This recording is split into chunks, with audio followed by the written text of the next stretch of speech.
capacidade de volume. Então, a primeira unidade que nós vamos trabalhar aqui é a unidade de capacidade, que no caso é o litro, que significa o quanto que um corpo ocupa de espaço, ou na verdade o quanto que cabe dentro desse corpo. A gente pode imaginar, por exemplo, um aquário. E qual é a capacidade do aquário? É quanto de água cabe dentro dele. Então a unidade de capacidade simboliza para a gente quanto de volume tem determinado sólido, determinado corpo. Então a unidade de medida, como nós estamos vendo aí da unidade de capacidade, é o litro, né? No Sistema Internacional de Medida. Agora, dentro da tabela do litro, nós temos aí múltiplos e submúltiplos, né? Como no metro e assim como em outras unidades. Então, aqui nessa tabela a gente pode ver quais são as outras unidades do litro, né? Os múltiplos e os submúltiplos do litro. Nós começamos ali com o quilolitro, hectolitro, decalitro, o próprio litro, depois decilitro, centilitro e mililitro. Nessa tabelinha nós podemos então ver como que nós fazemos para transformar então aí de uma unidade de medida para outra. Então a gente sabe que avançando para as casinhas da direita nós multiplicamos por 10, ou seja, nós andamos com a vírgula uma casa para a direita. Já no momento em que nós queremos voltar, queremos ir para as unidades de medida da esquerda, nós dividimos por 10. Ou também podemos aí caminhar com a vírgula, né, como nós falamos aí, para a esquerda, conforme nós formos avançando. Então, por exemplo, nós temos aí, a título de exemplo, 1000 litros.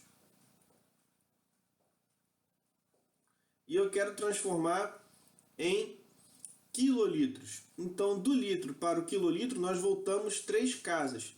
Então, nós vamos dividir por... Se nós voltamos 3 casas, nós dividimos por um número que tenha 3 zeros, no caso, que é o 1000. Então, 1000 litros, quando eu divido por 1000, eu encontro 1 quilolitro. Dessa forma, nós temos então aí uma transformação, a título de exemplo, da unidade litro para a unidade quilolitro. Nós podemos também fazer, por exemplo, 2 litros. Quanto que ele corresponde em mililitro? Do litro para o mililitro, nós andamos para a direita. Então, multiplicamos, né? Se nós andamos 3 casas, nós multiplicamos por 1000, porque tem 3 zeros ali.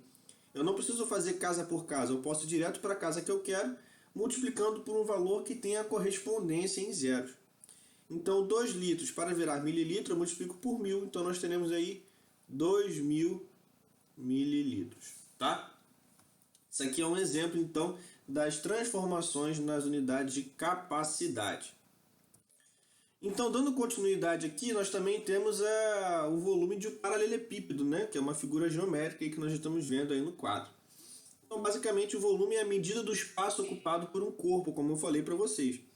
Nesse caso, nós temos a fórmula do volume de um paralelepípedo, que nada mais é do que a simples multiplicação entre as suas 3 medidas, da altura, da largura e da profundidade, que nós chamamos aí de A, B e C. Então, por exemplo, nós temos aqui, vou desenhar um paralelepípedo rapidinho, só para a gente ter uma noção prática, de como funciona esse cálculo. Então, a gente tem aqui altura 1, largura 2 e comprimento 4.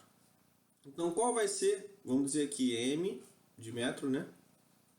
Sempre tem que ter uma unidade de medida. Então, o volume vai ser a multiplicação do 4 vezes o 2 vezes o 1. Nesse caso, então, o volume vai ser 4 vezes 2, 8. 8 vezes 1, 8. A unidade de medida era 1 metro, então o volume vai ser 8 metros cúbicos. Por quê? Porque sempre que nós falamos de volume, nós também podemos tratar com essas unidades de comprimento, porém com o expoente 3, com o númerozinho 3 lá em cima. Então a gente pode falar que tem tantos litros, 2, 3, 4 litros, ou podemos falar também em metro cúbico, centímetro cúbico, quilômetro cúbico e assim por diante. Então, a título de exemplo, nós calculamos aqui o volume de um paralelepípedo com medidas 4, 2 e 1 metros. Aqui no próximo quadro, então, nós podemos ver as transformações de unidade de medida no caso do volume. É bem semelhante, né, em todas as unidades de medida, de comprimento, de volume que nós estamos estudando. A diferença é a quantidade de zeros, vamos dizer assim, né, que nós vamos andar, que nós vamos ter que mexer aí ao avançar de uma casa para outra. Se sempre que nós vemos ali no litro, né, nós multiplicamos por 10 ou dividimos por 10, quando vamos fazer o cálculo, aqui na unidade de volume nós iremos multiplicar por 1000 ou dividir por 1000 a cada casinha de unidade de medida que nós avançamos. Agora, para ficar mais fácil de entender por que esse 1000 e não o 10 e assim por diante, nós vamos ver o númerozinho que está aqui em cima. Ó. Nós vemos que todo mundo está com um 3 aqui em cima desenhado. Ou seja, isso vai lembrar para a gente que a cada casa de unidade de medida que nós andarmos para a direita ou para a esquerda, nós temos que multiplicar por um valor que tenha 3 zeros. Então, no caso, se eu quero transformar 1 metro cúbico em decímetro cúbico, eu posso perceber que eu tenho que andar uma casa para a direita. E andar uma casa para a direita significa multiplicar por 1000.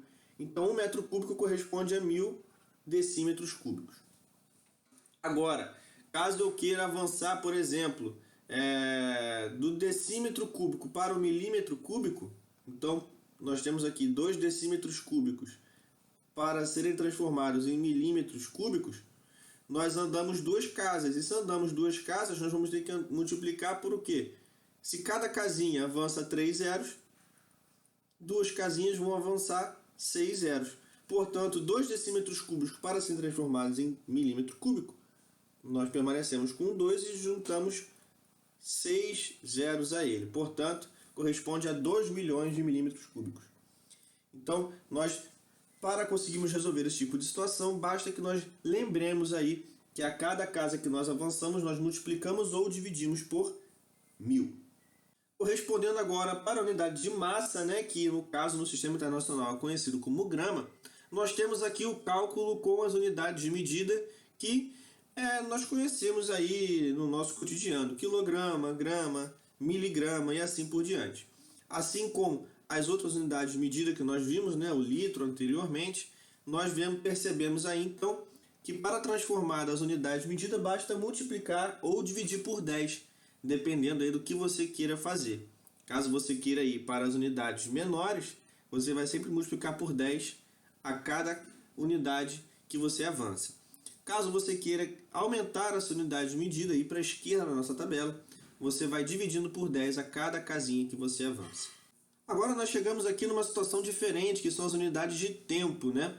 Então, se em todas as unidades que nós vimos aí anteriormente, nós multiplicamos ou dividimos por 10, 100 ou 1000, quando nós estamos nas unidades de tempo, nosso cálculo será feito baseado no número 60. Por quê?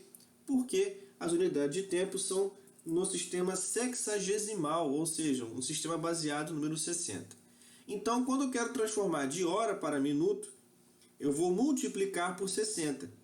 Quando eu quero transformar de minuto para segundo, eu multiplico por 60 também. Agora, quando eu quero fazer o caminho inverso, quando eu quero voltar, eu divido por 60. Tá?